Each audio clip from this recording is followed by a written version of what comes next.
आज की क्लास को आप पूरे जीवन भर याद रखने वाले हो, कुछ भी हो जाए। रेलवे ग्रुप डी की हर शिफ्ट में केमिकल रिएक्शन से 2 क्वेश्चन पूछे जा रहे हैं, इसलिए आज मैं आपको टॉप 30 ऐसी केमिकल रिएक्शन बताने वाला हूं जो आगे आने वाली शिफ्ट में आपके सारे के सारे शिफ्टों में 2 क्वेश्चन को जरूर पट्टा कर देगी।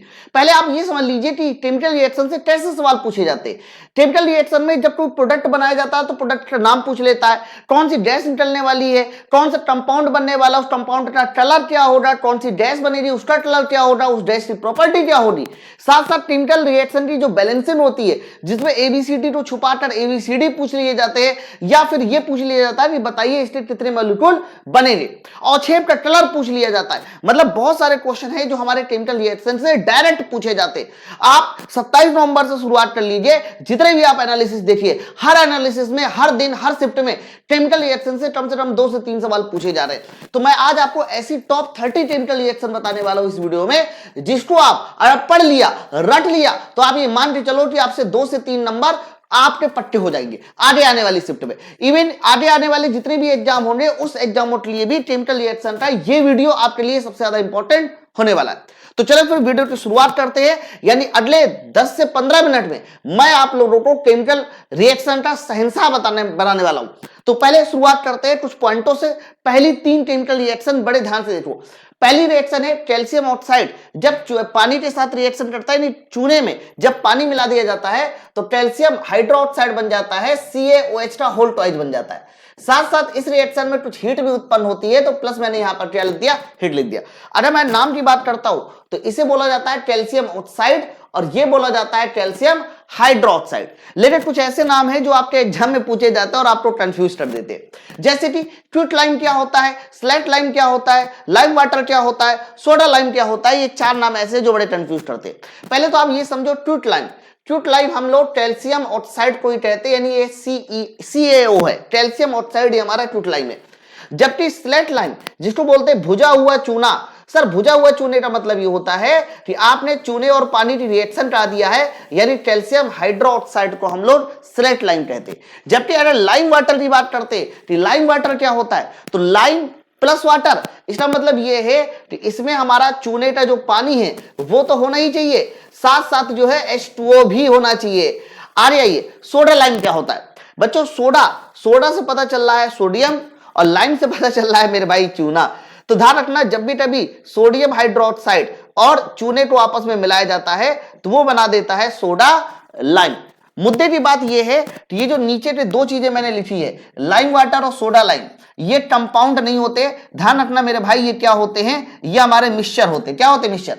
जबकि क्विक लाइम और स्लेट लाइम क्या होते हैं, ये दोनों हमारे क्या होते हैं, कंपाउंड होते हैं। तो कई बार इनसे सवाल पूछा जाता है, नॉर्मली लोग गलत कर देते। कई सारी किताबों में ऐसा भी लिखा हुआ मिलेगा कि जो स्लेट लाइम होता है ये कैल्शियम हाइड्रोक्साइड की सॉलिड अवस्था है, सॉलिड अवस्था है। जबकि लाइम वाटर जो होता है वो कैल्शियम हाइड्रोक्साइड की कौन सी अवस्था है, लिक्विड अवस्था है। यानी जब भी कभी कैल्शियम हाइड्रोक्साइड पानी में घुला होगा तो उसे लाइम वाटर के नाम से जाना जाएगा। सोडा लाइम क्लियर हो गया बच्चों। यहां पर कैल्शियम हाइड्रोक्साइड की एक और रिएक्शन होती है, जिसमें कैल्शियम हाइड्रोक्साइड को क्लोरीन के साथ या कार्बन डाइऑक्साइड के साथ रिएक्शन करके नए कंपाउंड बनाए जाते हैं। तो जब भी कभी हमने कैल्शियम हाइड्रोक्साइड की क्लोरीन के साथ रिएक्शन कर दी तो ध्यान रखना ब्लीचिंग पाउडर बन जाता है, CaOCl2 बन जाता है। साथ ही साथ अब देखो CaOCl2 बन गया, साथ ही साथ हमारा कौन सा कंपाउंड अलग हो जाता है, पानी अलग हो जाता है। ये जो कंपाउंड बन रहा है कैल्शियम ऑक्सीक्लोराइड के नाम से जाना जाता है। ध्यान रखना, इसी को हम लोग कई बार ब्लीचिंग पाउडर के नाम से भी जानते हैं। इसका यूज ज्यादातर पानी को साफ करने में, कीटाणु रहित करने में किया जाता है। चूने का पानी यानी कैल्शियम हाइड्रोक्साइड के कार्बन डाइऑक्साइड के साथ क्रिया करते हैं, तो जब इसकी कार्बन डाइऑक्साइड के साथ क्रिया करते हैं तो कैल्शियम कार्बोनेट का सफेद अवक्षेप मिलता है, सफेद अवक्षेप मिलता है, और साथ साथ हमारा क्या होता है, पानी अलग हो जाता है। यहां पर ये जो कैल्शियम कार्बोनेट है, सर कैल्शियम कार्बोनेट का कैसा अवक्षेप मिलता है, सफेद अवक्षेप मिलता है। और जितने भी अवक्षेप होते हैं उनको हम लोग हमेशा नीचे एरो से शो करते हैं, क्योंकि ये नीचे की ओर बैठ जाते हैं। और याद रखना, जितने भी हमारे अवक्षेप बनेंगे, जितने भी हमारे अवक्षेप बनेंगे वो सब पानी में अघुलनशील होते हैं। ये बहुत इंपॉर्टेंट लाइन है। पानी में कैसे होते, अघुलनशील, पानी में घुलते नहीं है। तो कैल्शियम ऑक्साइड, कैल्शियम हाइड्रोक्साइड की ये 3 रिएक्शन हो रही। इसके बाद कैल्शियम कार्बाइड, इसे बोलते हैं CaC2। ध्यान रखना जब कैल्शियम कार्बाइड में पानी मिलाया जाता है तो ये हमें एक बहुत इंपॉर्टेंट गैस दे देता है, उस गैस का नाम होता है एसिटिलीन, यानी C2H2 एसिटिलीन गैस दे देता है। इस बात को आपको याद रखना है, एसिटिलीन गैस दे देता है। अब देखो एसिटिलीन गैस दे दिया तो ये जो कैल्शियम है बच्चों, ये कैल्शियम अपना चूने का पानी यानी कैल्शियम हाइड्रोक्साइड बना के अलग हो जाता है। ये बहुत इंपॉर्टेंट गैस होती है, इस गैस का नाम होता है एसिटिलीन। जितने भी फल तोड़ के पकाए जाते हैं, जिसको बोलते हैं कृत्रिम रूप से पकाना, तो कृत्रिम रूप से पकाने में ये गैस बड़ी इस्तेमाल की जाती है। जैसे केला होता है तो केला कच्चा लाया जाता है, बाद में पकाया जाता है, उसमें ये वाली गैस का इस्तेमाल होता है। लेड नाइट्रेट, ध्यान रखना जब लेड नाइट्रेट के दो मॉलिक्यूल को गर्म करते हैं तो लेड ऑक्साइड बनता है 2PbO, साथ ही साथ 4NO2 यानी नाइट्रोजन डाइऑक्साइड बनता है, और साथ साथ O2 गैस भी बनती है। यहां पर दो गैस बनती है, लेकिन ये जो NO2 होती है ये तुम्हारे ध्यान रखना एक तरह की भूरे रंग की गैस होती है, ब्राउन कलर की गैस होती है। जबकि अगर बात करते हैं O2 की, O2 कैसी गैस होती है तो ये हमारी रंगहीन गैस होती है। जितनी भी गैस होती है वो हमेशा ऊपर की ओर उड़ जाती है। यही रीजन है कि गैस के लिए हम लोग एरो कहां लगाते हैं, ऊपर तरफ लगाते हैं। ध्यान रखना, ध्यान रखना जब लेड नाइट्रेट को पोटेशियम आयोडाइड के साथ क्रिया करते हैं तो इसमें एक कंपाउंड बनता है लेड आयोडाइड 2PbI2 बनता है, साथ ही साथ पोटेशियम नाइट्रेट KNO3 अलग हो जाता है। ये भी अवक्षेप बनाता है। यहां पर जो लेड आयोडाइड होता है उसका एक अवक्षेप बनता है, और ये कैसा अवक्षेप बनाता है तो कह देना ये हमारा पीला अवक्षेप बनाता है। ये भी रिएक्शन बहुत ज्यादा इंपॉर्टेंट है। लेड नाइट्रेट की क्रिया पोटेशियम आयोडाइड के साथ कराने पर लेड आयोडाइड का पीला अवक्षेप बनता है। अवक्षेप हमेशा नीचे की ओर एलो लगाया जाता है। अरे 2FeSO4, जब फेरस सल्फेट के दो मॉलिक्यूल को गर्म करते हैं तो फेरस सल्फेट के दो मॉलिक्यूल गर्म करने पर हमेशा ध्यान रखना एक तो Fe2O3 बनता है, और Fe2O3 के साथ साथ यहां पर सल्फर डाइऑक्साइड वाली गैस भी बनती है, और साथ में ही सल्फर ट्राइऑक्साइड भी बनता है। सल्फर डाइऑक्साइड सल्फर ट्राइऑक्साइड दोनों बनता है। बच्चों लोहा, लोहे को जब पानी की गैस अवस्था के साथ, ध्यान रखना लोहा पानी की लिक्विड अवस्था के साथ क्रिया नहीं करता, लोहा पानी की कैसा तो सॉलिड अवस्था के साथ क्रिया नहीं करता, गैस अवस्था के साथ क्रिया करता है। तो जब लोहा पानी की गैस अवस्था के साथ क्रिया करता है तो Fe3O4 बनाता है। साथ ही साथ ये जो 4H2O है ये 4 हाइड्रोजन गैस बनाकर हमारा रिलीज हो जाता है। हाइड्रोजन गैस के बारे में सुन लीजिए। हाइड्रोजन गैस जो होती है मेरे भाई, सबसे पहले तो ध्यान रखना ये हमारी एक रंगहीन गैस होती है। रंगहीन मतलब इसमें कोई कलर नहीं है। साथ ही साथ ये हमारा ज्वलनशील या विस्फोटक गैस लिखिए। ये कैसी गैस होती है सर? ये हमारी विस्फोटक गैस होती है। और ये किस ध्वनि के साथ सर? पॉप ध्वनि के साथ जो है विस्फोट करती है। पॉप ध्वनि बच्चों, पॉप ध्वनि का मतलब होता है पट पट पट पट पट फट फट पट पट, ये है पॉप ध्वनि। तो इस ध्वनि के साथ हमारी हाइड्रोजन गैस चलती है। MnO2 ये बहुत इंपॉर्टेंट रिएक्शन है। ये रिएक्शन आपको ज्यादातर ऑक्सीकरण और अपचयन वाली क्वेश्चन में नजर आएगी। जब भी कभी मैग्नीज डाइऑक्साइड के रिएक्शन हम लोग HCl के साथ कराते हैं तो ध्यान रखना मैग्नीज क्लोराइड बन जाता है, MnCl2 बन जाता है। यहां पर 4HCl थे, इसीलिए 2 क्लोरीन हमारा यानी क्लोरीन गैस भी बन जाएगी, और क्लोरीन गैस के साथ साथ 4 हाइड्रोजन की वजह से पानी के मॉलिक्यूल भी बाहर हो जाएंगे। तो याली रिएक्शन में हम लोगों को क्लोरीन गैस मिलती है। मैग्नीज डाइऑक्साइड की रिएक्शन जब आप HCl के साथ कराते हो तो आप लोग को क्लोरीन गैस मिलती है। कौन कौन से कंपाउंड बनते हैं इनको देख लीजिए। 10वां नंबर बहुत इंपॉर्टेंट, सबसे ज्यादा पूछे जाने वाली रिएक्शन नमक। नमक में हमने क्या मिला दिया? पानी। ध्यान रखना जब नमक में पानी मिला दिया जाता है तो ऐसे सोल्यूशन को हम लोग ब्राइन सोल्यूशन बोलते हैं। क्या बोलते हैं? Brine solution. ब्राइन सोल्यूशन में जब विद्युत अपघटन करते हैं तो ध्यान रखना सोडियम हाइड्रोक्साइड NaOH बनता है, और NaOH के साथ साथ हमें क्लोरीन गैस बनती है, और क्लोरीन गैस के साथ साथ इसमें एक और गैस बनेगी, वो हमारी गैस होगी O2 गैस। तो जब भी कभी नमक के पानी को हम विद्युत अपघटन कराते हैं तो सोडियम हाइड्रोक्साइड के साथ साथ क्लोरीन गैस और हमारे पास कौन सी गैस बनती है? O2 गैस बनती है। फिर इसके बाद ये बहुत इंपॉर्टेंट रिएक्शन है, वेरी इंपॉर्टेंट कर लेना 11वीं और 12वीं को। ये रिएक्शन हमेशा साथ में आती है, 11वीं और 12वीं, वेरी इंपॉर्टेंट। बच्चों 11वीं रिएक्शन इसलिए इंपॉर्टेंट है क्योंकि ये बेकिंग सोडा बनाने की एक तरह की प्रयोगशाला विधि है। ध्यान रखना जब हम लोग अमोनिया, कार्बन डाइऑक्साइड, H2O और NaCl जब तीनों को एक साथ मिला के गर्म करते हैं तो एक कंपाउंड NH4Cl बनता है, जिसको आप बोलते हैं अमोनियम क्लोराइड, नौसादर भी कहते हैं। और दूसरा जो कंपाउंड बन जाता है वो हमारा बेकिंग सोडा बन जाता है, NaSCO3।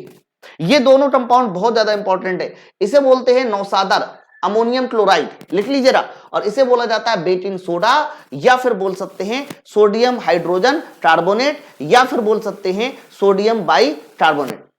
मेरे भाई ये जो सोडियम बाई कार्बोनेट जब ये बन जाता है तो इसके दो मॉलिक्यूल को जब हम लोग ड्रम करते हैं तो ड्रम करने के बाद ध्यान रखना एक कंपाउंड हमारा सोडियम कार्बोनेट बन जाता है, डेट मींस Na2CO3 बन जाता है। साथ ही साथ जो पहले आपने पानी और पहले आपने CO2 लिया था वो हमारा रिलीज हो जाता है।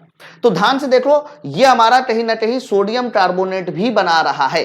तो कई बार इसमें सवाल ऐसे पूछा जाता है कि बताइए किन गैसों के प्रयोग से हम लोग सोडियम कार्बोनेट बना सकते हैं, तो उनमें ध्यान रखना अमोनिया भी आएगा और कार्बन डाइऑक्साइड भी आएगा। साथ ही साथ और कोई कंपाउंड दिए जा रहा है तो आप उनको भी पिक्चर में ले सकते हो, ऑप्शन में ले सकते हो, पिक्चर में नहीं। 13वां नंबर भी बहुत इंपॉर्टेंट रिएक्शन है, Al4C3, इसको बोलते हैं एल्यूमिनियम कार्बाइड। जब एल्यूमिनियम कार्बाइड 12 H2O के साथ रिएक्शन करता है तो ध्यान रखना 12 H2O के साथ रिएक्शन करता है तो जो 3 कार्बन है ये 3 कार्बन एक मीथेन गैस बना देते हैं, 3CH4 बना देते हैं। जबकि जो 4 एल्यूमिनियम है ये एल्यूमिनियम हाइड्रोक्साइड बना के अलग हो जाते हैं, यानी 4AlOH का होल थ्राइस बना देते हैं। इसके अलावा कुछ नहीं। बच्चों ये वाली रिएक्शन बड़ी इंपॉर्टेंट है, CH3COONA, इसे बोलते हैं सोडियम एसीटेट। जब सोडियम एसीटेट को सोडा लाइम के साथ ड्रम करते हैं, ये देखिए मैंने आपको शुरू में ही कहा था ये हमारा क्या है सर, ये हमारा सोडा लाइम है, NaOH और प्लस कैल्शियम ऑक्साइड। तो जो सोडा लाइम के साथ ड्रम करते हैं तो यहां पर हमारी एक गैस पहले मीथेन बन जाती है। साथ ही साथ जब इनके साथ ये ड्रम किया जाता है तो ध्यान रखना ये जो NaOH है ये रिएक्शन में हिस्सा लेता है, लेकिन CaO रिएक्शन में हिस्सा नहीं लेता। NaOH क्या करता है, रिएक्शन में हिस्सा लेता है, कैल्शियम ऑक्साइड रिएक्शन की स्पीड बढ़ाता है। तो ध्यान रखना जो दूसरा कंपाउंड बन जाता है वो Na2CO3 बन जाता है। कैल्शियम ऑक्साइड रिएक्शन में हिस्सा नहीं लेता, ये हमारा उत्प्रेरक का काम करता है। Na2SO4 अगर बेरियम क्लोराइड के साथ रिएक्शन करता है तो ध्यान रखना यहां पर एक कंपाउंड बनता है BaSO4 और बेरियम सल्फेट। बेरियम सल्फेट का यहां पर जो अवक्षेप बनता है ये एक सफेद अवक्षेप बनता है, और ये जो सफेद अवक्षेप बनेगा साथ ही साथ हमारे पास यहां पर एक और कंपाउंड बन जाएगा, बेरियम सल्फेट हो गया तो यहां पर देखो NaCl2NaCl भी कंपाउंड बन जाएगा। ठीक है, तो ये हमारी टोटल 15 रिएक्शन हो रही। अरे बच्चों 16वें नंबर की रिएक्शन सुनिए, ये क्या है, हमने बेंजीन के ऊपर OH समूह लगाया। ध्यान रखना जब बेंजीन के ऊपर OH समूह लगाया जाता है दैट इज कॉल्ड फिनॉल, इसको बोलते हैं फिनॉल। और ये क्या है SCHO, इसको बोलते हैं फॉर्मल्डिहाइड। जैसे कि एसिटल्डिहाइड होता है फॉर्मल्डिहाइड होता है। जब भी कभी फिनॉल फॉर्मल्डिहाइड के साथ रिएक्शन करता है तो ध्यान रखना मेरे भाई एक कंपाउंड बनता है जिसको बोलते हैं बेटेलाइट। बेटेलाइट का यूज नॉन कंडक्टर के तौर पे होता है, ऑर्गेनिक केमिस्ट्री में पढ़ाया जाता है। अरे कैल्शियम सल्फेट इंटू 2H2O, ये क्या है सर, ये हमारा जिप्सम है। जब भी कभी आप जिप्सम के एक मॉलिक्यूल को लेकर ड्रम करोगे, लेकिन टेम्परेचर भी आपको याद होना चाहिए, टेम्परेचर पूछा जाता है 100 डिग्री सेंटीग्रेड या फिर 373 केल्विन। तो जब आप इसको ड्रम करते हो तो कैल्शियम सल्फेट के साथ हाफ H2O बचता है और बाकी का जो H2O है वो मेरे भाई अलग हो जाता है। अब ध्यान रखना ये जो हाफ H2O बचा कैल्शियम सल्फेट के साथ, इसको हम लोग प्लास्टर ऑफ पेरिस के नाम से जानते हैं, POP के नाम से जानते हैं। इसको कई बार कैल्शियम सल्फेट हेमीहाइड्रेट भी कहते हैं, जिप्सम को कैल्शियम सल्फेट डाइहाइड्रेट भी कहते हैं। तो ये सारी बातें क्लियर होना चाहिए। ये है क्लोरोफॉर्म CaCl3। ध्यान रखना CaCl3 क्या बोलते हैं, इसको बोला जाता है क्लोरोफॉर्म। मेरे भाई जब क्लोरोफॉर्म नवजात ऑक्सीजन यानी सिंगल ऑक्सीजन के साथ रिएक्शन करता है तो वो एक बहुत इंपॉर्टेंट गैस बनाता है COCl2। मेरे भाई COCl2 एक जहरीली गैस होती है। आगे और भी बता देते हैं, आगे बनेगा हमारा HCl। तो ये जो COCl2 होती है सर इसको बोला जाता है कार्बोनिल क्लोराइड। कार्बोनिल क्लोराइड बोलिए या फास्जीन गैस बोलिए, ये एक जहरीली गैस होती है और बहुत ज्यादा इंपॉर्टेंट होती है गैस, फास्जीन गैस, है ना। तो ध्यान रखना अगर कभी भी क्लोरोफॉर्म को ऑक्सीजन में खुला छोड़ देंगे और उसको सनलाइट भी मिल गया तो ध्यान रखिएगा एक फास्जीन गैस बनेगा, जो कि एक ऐसी गैस होता है, जहरीली गैस होता है, जहरीली गैस होता है फास्जीन गैस। और इसका दूसरा नाम मैंने क्या बताया सर, इसका दूसरा नाम मैंने बताया है कार्बोनिल क्लोराइड। यही रीजन है कि क्लोरोफॉर्म को कभी हम खुला नहीं छोड़ते, जब भी कभी क्योंकि हम चाहते हैं ये गैस ना बने, है ना। तो जब भी कभी हम इसे रखेंगे तो कैसे रखेंगे, हम लोग हमेशा इसको रखेंगे रंगीन बोतलों में। रंगीन बोतलों में हमेशा क्लोरोफॉर्म को रखा जाएगा और साथ साथ उसमें 8% क्या मिला देंगे, इथाइल एल्कोहल C2H5OH मिला देंगे। ये जो इथाइल एल्कोहल है ये क्या करता है, ये रिएक्शन को एक तो धीमा कर देता है और रंगीन बोतलें उसे प्रकाश नहीं देता, तो ये रिएक्शन जो है ना बहुत स्लो हो जाती है। अगर जरा बहुत कार्बोनिल क्लोराइड बनी भी तो वो भी हमारी रिएक्शन स्लो हो जाती है। ठीक है, तो ये हमारा 18वें नंबर की रिएक्शन हो रही। 19वें नंबर की रिएक्शन P4H10। जब P4H10 की रिएक्शन ये हमारे पास पानी की सरकाई जाती है तो यहां पर H3PO4 बनता है। अब अगर आप इस रिएक्शन को पूरा बैलेंस करेंगे तो 4 फास्फोरस है, तो बस यहां 4 मॉलिक्यूल H3PO4 के लगा देने। बच्चों इसको बोलते हैं फास्फोरिक एसिड। क्या बोला जा रहा है, फास्फोरिक एसिड। ये रिएक्शन इसलिए इंपॉर्टेंट है क्योंकि जनरली बच्चे इस रिएक्शन को छोड़ देते हैं, है ना। अरे मैग्नीशियम नाइट्राइड, नाइट्राइड ध्यान से सुन लो। अगर मैं आपसे पूछूं कि ये जो N- लेके आता है, सुनो ध्यान से, अगर मैं N- की बात करता हूं तो N- को हम लोग हमेशा नाइट्राइड आयन बोलते हैं। क्या बोलते हैं, नाइट्राइड आयन। ये हमारा N ट्रिपल- जो होता है वो हमेशा नाइट्राइड आयन लेके आता है। जैसे कि आप लोगों को मैं बता दूं, आपने N2O का नाम सुना होगा, आपने NO का नाम सुना होगा, आपने NO2 का नाम सुना होगा, आपने आपने N2O5 का नाम सुना होगा, आपने ऐसे नाम सुने नहीं सुने, N2O3 का नाम सुना होगा। तो इन सारे गैसों के नाम आप लोगों को पता होना चाहिए। अरे नहीं पता सुन लीजिए, N2O nitrogen dioxide, NO nitric oxide, है ना। ऊपर क्या था, नाइट्रोजन डाइऑक्साइड, ये क्या है सर, इसको बोला जाता है नाइट्रिक ऑक्साइड। और ये क्या है सर, ये है हमारा नाइट्रस ऑक्साइड, नाइट्रस ऑक्साइड। इन दोनों में कंफ्यूजन होता है, ये नाइट्रोजन डाइऑक्साइड पता चल जाएगा। ये है nitrogen dioxide penta, di nitrogen penta oxide, di nitrogen trioxide. तो यहां पर केवल और केवल नाम जो है नाइट्रोजन की संख्या और ऑक्सीजन की संख्या से दे दिए जाएंगे। ज्यादातर कंफ्यूजन इन तीन में होती है। साथ साथ ध्यान रखना, नाइट्रोजन में जब 3 आयन होते हैं, 3 नेगेटिव आयन होते हैं, इसको हम लोग नाइट्राइड आयन बोलते हैं। क्या बोलते हैं, नाइट्राइड आयन बोलते हैं। बात समझ रहा है यहां पर, ठीक है। चलो आ जाइए फिर इसके बाद, और अगर NO3- की बात कर देता है कि NO3- क्या बोलता है, तो इसको हम लोग बोलते हैं नाइट्रिक आयन। ये हमारा कौन सा आयन कहलाता है, ये हमारा नाइट्रिक आयन कहलाता है, ये हमारा नाइट्रिक आयन कहलाता है। जैसे नाइट्रिक एसिड होता है HNO3, वहीं से उठाया गया NO3-। चलो तो इसे क्या बोला जा रहा है, इसे बोला जा रहा है मैग्नीशियम नाइट्राइड। जब मैग्नीशियम नाइट्राइड पानी के साथ क्रिया करता है तो एक बहुत इंपॉर्टेंट कंपाउंड बनाता है। ये जो Mg है ना, ये Mg हमारा पानी के साथ मिलकर मैग्नीशियम हाइड्रोक्साइड बना देगा, 3MgOH का होल ट्वाइस बना देगा। अब देखो 3MgOH का होल ट्वाइस बन गया। अब यहां पर ये कितने थे सर, यहां पर 6 OH थे और 6 हाइड्रोजन थे, तो 6 हाइड्रोजन 6 OH तो निकल गए। लेकिन जो हमारे पास कह सकते हो नाइट्रोजन बचा है, क्या बचा है, नाइट्रोजन। तो नाइट्रोजन बचा है, वो नाइट्रोजन हमारा क्या बना देगा, अमोनिया गैस बना देगा, 2NH3 बना देगा। रिएक्शन पूरी बैलेंस है। तो ये दोनों हमारे इंपॉर्टेंट कंपाउंड होते हैं। एक तो यहां मिल्क ऑफ मैग्नीशिया बना, जो काफी ज्यादा इंपॉर्टेंट होता है, और दूसरा जो बना ये हमारा अमोनिया गैस बनी है, इसलिए ये रिएक्शन काफी ज्यादा इंपॉर्टेंट हो जाती है। अरे ये हमारा एल्कोहल है। एल्कोहल की रिएक्शन जब एसिटिक एसिड के साथ कराते हैं, ये एल्कोहल की रिएक्शन कार्बोक्सिलिक एसिड के साथ कराते हैं, तो ध्यान रखना एक बहुत इंपॉर्टेंट कंपाउंड बनता है CH3COOC2H5। CH3COOC2H5 बनेगा, साथ ही साथ हमारा 8 हाइड्रोजन और 8 हाइड्रोक्साइड आयन पानी बना के अलग हो जाएंगे। बच्चों इसको जो नाम से जानते हैं, जब भी कभी एल्कोहल और कार्बोक्सिलिक एसिड की क्रिया होती है तो ध्यान रखना हमेशा एक कंपाउंड बनता है जिसको बोलते हैं एस्टर। एस्टर का यूज ज्यादातर सुगंध के लिए या प्रिजर्वेटिव के तौर पे किया जाता है, ठीक है। बोलो, तो एल्कोहल और एसिटिक एसिड की क्रिया से हमेशा क्या कंपाउंड बनता है, एस्टर बनता है। और इस रिएक्शन को एस्ट्रीफिकेशन के नाम से जाना जाता है, एस्ट्रीकरण के नाम से जाना जाता है। तो कई बार इस रिएक्शन का नाम भी पूछ लेता है कि इस रिएक्शन का नाम क्या है, तो कह देना एस्ट्रीकरण, एस्ट्रीफिकेशन, एस्ट्रीकरण। ये हमारा क्वेश्चन नंबर 21 हो गया। फिर इसके बाद मैग्नीशियम, ये बहुत इंपॉर्टेंट है। मैग्नीशियम को जो ऑक्सीजन के साथ जलाया जाता है, तो मैग्नीशियम को जब ऑक्सीजन के साथ जलाया जाता है तो मैग्नीशियम ऑक्साइड का कैसा धुआं बनता है, सफेद धुआं बनता है। मैग्नीशियम धातु ऑक्सीजन के साथ जलती है तो सफेद धुएं के साथ जलती है।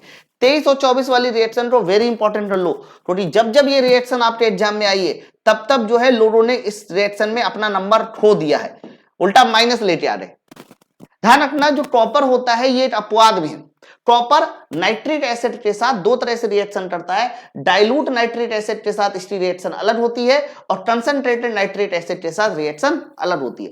तो जब कॉपर डाइल्यूट नाइट्रिक एसिड के साथ रिएक्शन करता है तो कॉपर नाइट्रेट के साथ NO बनाता है। NO का मतलब कौन सी गैस हो रही, नाइट्रिक ऑक्साइड गैस हो रही, और यहां पर हमारा पानी बनाया। जबकि जब कॉपर कंसंट्रेटेड नाइट्रिक एसिड के साथ रिएक्ट करता है तो नाइट्रोजन डाइऑक्साइड बनाता है और साथ में पानी बनाता है। इस रिएक्शन को दोनों की बैलेंसिंग इसलिए मैंने लिख रखी है ताकि कम समय में मैं आपको ज्यादा चीजें दे सकूं। तो बैलेंसिंग भी आपको सीखनी है कि बैलेंसिंग कैसे की गई है। ये वाली रिएक्शन क्यों इंपॉर्टेंट है भाई, मर्क्यूरी ऑक्साइड है। अगर मर्क्यूरी ऑक्साइड को जब हम गर्म करते हैं तो मेरे भाई मर्क्यूरी अलग हो जाता है और ऑक्सीजन अलग हो जाता है। पता है ये रिएक्शन क्यों इंपॉर्टेंट है, क्योंकि ये केमिस्ट्री में एकमात्र ऐसी रिएक्शन है जिसमें तीनों अवस्थाएं आ गई। मैं आपको बता दूं, ये जो मर्क्यूरी ऑक्साइड है ये सॉलिड अवस्था में पाया जाता है, मर्क्यूरी जो है वो हमारा लिक्विड अवस्था में पाया जाता है, और ऑक्सीजन जो है वो हमारी गैस अवस्था में पाया जाता है। तो कई बार ऐसे क्वेश्चन आ जाता है कि कौन सी रिएक्शन में तीनों अवस्थाएं मिल जाती है, तो यही वो रिएक्शन है जिसमें हमें तीनों अवस्थाएं मिल जाएगी। 26 नंबर एक बहुत इंपॉर्टेंट रिएक्शन है, मेटल की क्रिया जब हम लोग ऑक्सीजन के साथ कराते हैं तो क्या होता है। जैसे सोडियम मेटल ने ऑक्सीजन के साथ क्रिया किया, तो जब भी कभी कोई भी मेटल ऑक्सीजन के साथ क्रिया करता है तो हमेशा मेटल ऑक्साइड बनाएगा, इसके अलावा और कुछ नहीं बनाएगा। लेकिन अगर मेटल पानी के साथ क्रिया करता है तो जब मेटल पानी के साथ क्रिया करता है तो अपना ऑक्साइड मेटल ऑक्साइड तो बनाएगा, लेकिन जो एक्स्ट्रा हाइड्रोजन आ रहे हैं ये हमारा हाइड्रोजन गैस के फॉर्म में अलग हो जाएगा। इसके एक दो एग्जाम्पल भी आपको समझना चाहिए। जैसे कि हमारे पास मान लेते हैं थोड़ी देर के लिए कि सोडियम है, हमारे पास मान लेते हैं थोड़ी देर के लिए कि मैग्नीशियम है। अब सोडियम मैग्नीशियम ने जब भी कभी अपने ऑक्सीजन के साथ क्रिया किया तो सोडियम बना देगा सोडियम ऑक्साइड Na2O, फिर इसके बाद मैग्नीशियम बना देगा अपना ऑक्साइड MgO। रिएक्शन को बैलेंस करना है तो यहाँ 2Mg कर दीजिए, और ऊपर वाली रिएक्शन को बैलेंस करना है तो यहां पर जो O2 था वो हाफ O2 कर दीजिए। देख लीजिए रिएक्शन बैलेंस। लेकिन जब मेटल ऑक्साइड पानी के साथ क्रिया करता है, अब जैसे कि मान लीजिए मैंने यही सोडियम लिया, सोडियम ने पानी के साथ क्रिया किया तो क्या बनाएगा, तो कह देना अपना ऑक्साइड Na2O बनाना ही बनाना है, यहां 2 Na लेना पड़ेगा, फिर Na2O बनाएगा, प्लस में बताइए कौन सी गैस बना देगा, हाइड्रोजन गैस बना देगा। Na2O बनाने के लिए हम लोगों को यहां पे क्या करना पड़ेगा, 2 Na लेना पड़ेगा। देख लो क्लियर है। लेकिन हर एक मेटल पानी के साथ रिएक्शन नहीं करता, ये भी क्लियर होना चाहिए। आपको पता होना चाहिए कि सोडियम, पोटेशियम, लिथियम ये पानी की हमेशा ठंडी अवस्था के साथ क्रिया करते, कोल्ड वाटर के साथ क्रिया करते, ध्यान रखिएगा। जबकि जो तुम्हारा मैग्नीशियम होता है वो तुम्हारा कौन सी अवस्था के साथ क्रिया करते हैं, पानी की हॉट वाटर यानी गर्म पानी के साथ रिएक्शन करते हैं। एक और ध्यान से सुन लो, एल्यूमिनियम हो गया, लोहा हो गया, जिंक हो गया, ये ऐसे होते हैं जो पानी की भाप मतलब स्टीम के साथ रिएक्शन करते हैं, स्टीम वाटर के साथ रिएक्शन करते हैं। इसलिए जब भी कभी इनकी रिएक्शन पानी के साथ कराते हैं हमेशा लास्ट में ब्रैकेट में G लिखा होता है। ओके, जबकि प्लेटिनम हो गया, सिल्वर हो गया, गोल्ड हो गया, मेरे भाई ये कुछ ऐसे कंपाउंड मेटल होते हैं जो पानी के साथ किसी तरह की कोई रिएक्शन नहीं करते हैं। तो ये सारे के सारे पॉइंट आप लोगों को क्लियर होना चाहिए।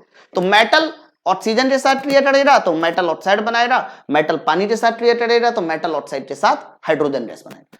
बच्चों जब अम्ल क्षार के साथ रिएक्शन करता है तो क्या होता है, तो अम्ल क्षार के साथ रिएक्शन करेगा तो सॉल्ट बनाएगा, सॉल्ट के साथ पानी बनाएगा, प्लस में कुछ हीट भी उत्पन्न करेगा। एग्जाम्पल देख लेते हैं सब। इसका सबसे बढ़िया एग्जाम्पल है, जैसे कि मान लीजिए मैंने एसिड ले लिया HCl और आपने जो बेस क्षार ले लिया ये हमारा NaOH ले लिया, तो यहां पर देखिए ये क्या बन जाएगा, NaCl बन जाएगा और NaCl के साथ साथ H2O बन जाएगा और प्लस जो हीट बननी है बन जाएगी। एसिड मेरे भाई, एसिड जब मेटल ऑक्साइड के साथ अम्ल की क्रिया धातु या धातु ऑक्साइड के साथ क्रिया करेगा, तो अम्ल जब धातु के साथ क्रिया करेगा तो क्या बनाएगा, सॉल्ट बनाएगा, सॉल्ट। लेकिन सॉल्ट के साथ साथ हाइड्रोजन गैस बनाएगा। लेकिन अगर वो मेटल ऑक्साइड के साथ क्रिया करेगा तो ऑक्सीजन और आ जाएगा, तो जब ऑक्सीजन मेरे भाई अंदर आ जाएगा तो हाइड्रोजन गैस न बनाकर H2O बनाएगा। अब बात समझो, अगर अम्ल धातु के साथ रिएक्शन करेगा तो सॉल्ट प्लस हाइड्रोजन गैस बनेगी और अम्ल अगर मेटल ऑक्साइड के साथ क्रिया करेगा तो सॉल्ट के साथ साथ फिर पानी बनेगा, क्योंकि ऑक्साइड उसमें एक्स्ट्रा आ गया है।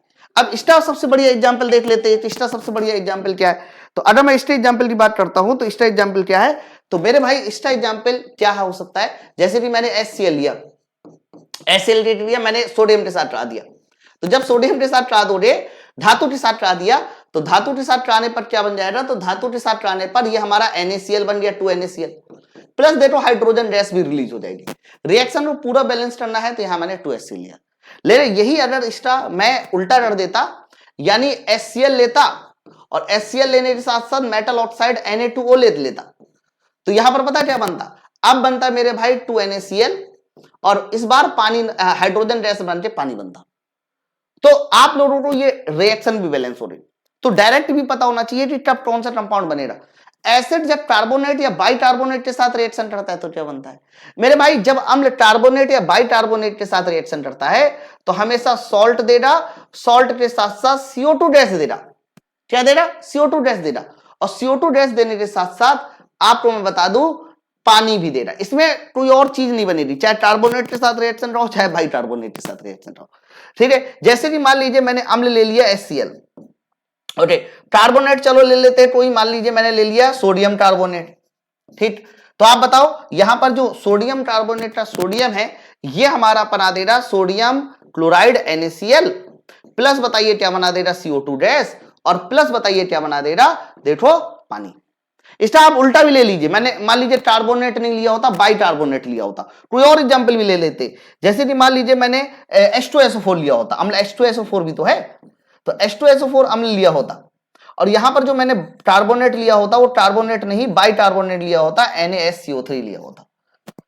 तो बाइकार्बोनेट लिया तो यहां पर जो सोडियम है वो अपना सोडियम सल्फेट बना देगा, Na2SO4 बना देगा, प्लस CO2 गैस बनेगी, प्लस पानी बनेगा। रही बात हमें बैलेंसिंग की, तो बैलेंसिंग तो करनी पड़ेगी, क्योंकि यहां 2 सोडियम है तो आपको यहां 2 सोडियम लगाने पड़ेंगे। Na2SO4 बैलेंस हो गया। CO2 यहां पर 2 CO2 बन के निकलेंगे, आप चाहे चेक कर सकते हो। साथ साथ हमारा H2O हमारे 2 हाइड्रोजन है, 2 हाइड्रोजन यहां पर भी है, तो यहां पर 2 पानी निकलेंगे। अब देखो पूरी रिएक्शन कहीं ना कहीं पूरी तरह से बैलेंस है। ठीक है, तो ये रिएक्शन काफी इंपॉर्टेंट है। तो कहने का मतलब ये है कि बहुत बढ़िया तरीके से मैंने आप लोगों को टॉप 30 केमिकल रिएक्शन बता दिया है और इसको अच्छे से पढ़ लीजिए, तो इसके सवाल आप लोग के एग्जाम में फंसेंगे। और आप लोग के लिए एक इंपॉर्टेंट बात है, मैंने क्या किया हुआ है कि माई पाठशाला एप्लीकेशन पे ग्रुप डी का जो फाउंडेशन बैच हमारा चल रहा था, जो पहले 299 रुपए था, उसे 3 महीने की वैलिडिटी के साथ सिर्फ 99 रुपए कर दिया। मतलब जिनका पेपर सेकेंड फेज या थर्ड फेज में है वो माई पाठशाला एप्लीकेशन पे डाउनलोड करके सिर्फ 99 रुपए पे हमारे बैच को ज्वाइन कर सकते हैं, या फिर 9369 नंबर पे कॉल करके भी बैच को ज्वाइन कर सकते हैं। मेरा पूरा साइंस स्पेशल बैच भी इसमें मिल जाएगा, जो कि बहुत इंपॉर्टेंट है, अगले 3 महीने की वैलिडिटी के साथ। अगर आप डिटेल में मुझसे साइंस पढ़ाना चाह रहे हैं तो सिर्फ 399 रुपए में 8 साल की वैलिडिटी के साथ आप कंप्लीट मेरा साइंस का बैच भी पढ़ सकते हैं। ओके, तो कैसा लगा वीडियो नीचे मुझे कमेंट सेक्शन में जरूर बताएं। आपके प्यार का मैं अभिलाषी हूं और मैं चाहता हूं कि आप जब सपोर्ट करेंगे, बताएंगे कि सर ये वीडियो बहुत खतरनाक था, तो इस तरह के मैं और भी वीडियो लेकर आता रहूंगा। ठीक है, चलो फिर मिलते हैं हम लोग नेक्स्ट वीडियो में। Thank you very much.